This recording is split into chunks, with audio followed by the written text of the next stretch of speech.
This is a whistleblower named Suchir Balaji, who's 26. He came out against the company that he used to work for named OpenAI, aka ChatGPT.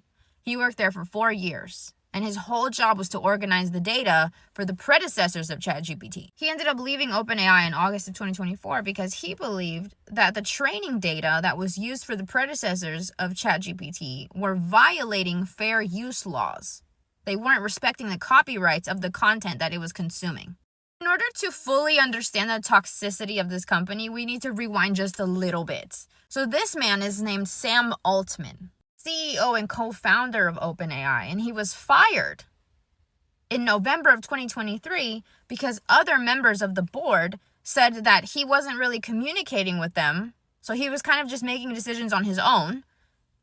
Like it's his company and he can do whatever he wants. And he was creating a toxic atmosphere where members of the board were afraid to go against him because they feared retaliation for criticizing him.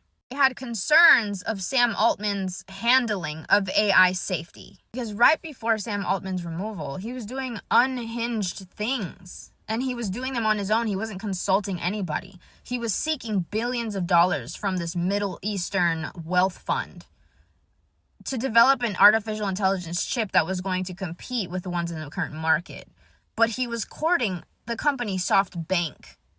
And the chairman of SoftBank is literally known for horrible business deals. This man has lost $59 billion. Like, he holds a record for the worst business deals. Like, he's lost so much money. And Sam Altman is ultimately doing this on his own and not talking to anybody. So the other board members of OpenAI, and mainly Ilya Sutskever, brought it to everyone's attention that, listen, we need to get this guy out of here. Board members started dropping out. So a venture capitalist board member resigned, a LinkedIn co-founder board member resigned, and a former Republican representative resigned. So this gave way to the remaining board members to remove Sam Altman. He is ousted from the board on November 17th of 2023. This man is reinstated 5 days later, after pressure from employees and all of the investors. Because this man brings in money for the company and they don't really care how he does it. He just makes them rich and that's all they really care about. So 3 of the remaining board members end up leaving because they know that as soon as Sam Altman comes back, he's going to come back with a vengeance. So they leave and they release an op-ed basically saying, look, this guy's insane. He doesn't care about safety, and there needs to be laws in place. So that's Sam Altman and Microsoft and all the other investors. That's where we're at with this whole Suchir Balaji thing. Fast forward to 2024, when Suchir decides to leave OpenAI in August because he realized that sketchy things were going on in OpenAI. In October of 2024, Suchir posts on his blog website pretty much proving that OpenAI's generative AI doesn't qualify for fair use. Goes on a press rampage, if you will. He is whistleblower. He is the whistleblower of whistleblowers. He is out here screaming it to everybody. At the same time, OpenAI is getting hit with lawsuit after lawsuit from every angle. I'm talking YouTubers, authors. Elon Musk is suing them for privacy, for content copyright, for all kinds of things. These are lawsuits that could cost OpenAI billions of dollars if they actually lose. This company could potentially be sued out of business. November 5th, New York Times files a lawsuit against OpenAI and they ask a judge to make OpenAI identify all of the news articles that it used to train its AI. 10 days later, on November 15th, a German licensing body files a lawsuit against OpenAI, and they're alleging that OpenAI systematically uses their repertoire to train OpenAI models. November 15th, also, Elon Musk decides to expand his already existing lawsuit to include board members such as the LinkedIn co-founder and the Capital Venturist board member. So you have OpenAI windmilling because Elon Musk has now included Microsoft as a company because their main investor, and Republican representative board members to this lawsuit. He's reaching for everyone now. And then 3 days later, New York Times decides to add Suchir Balaji as a custodian to their existing lawsuit against OpenAI.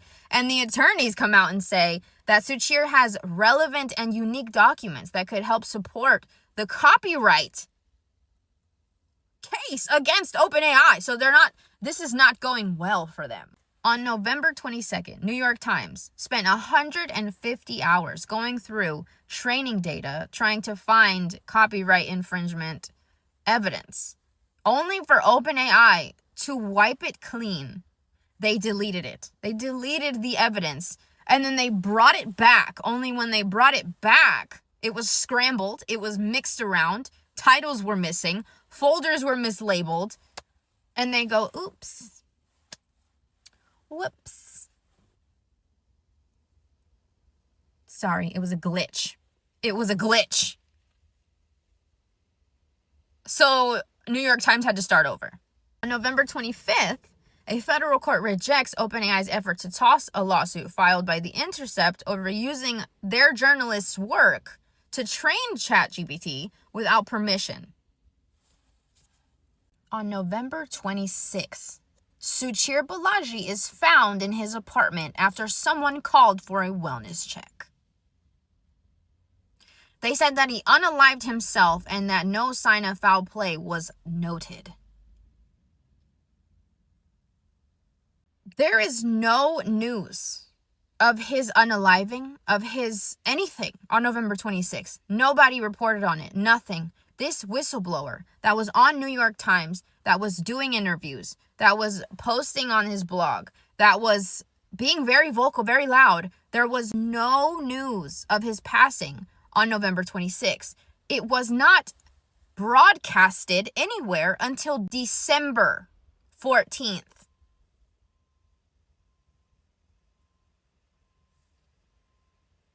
That doesn't seem a little odd.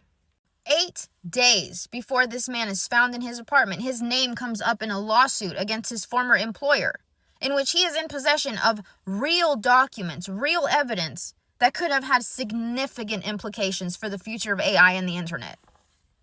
And they say he unalived himself. It took almost 2 weeks for them to announce his passing.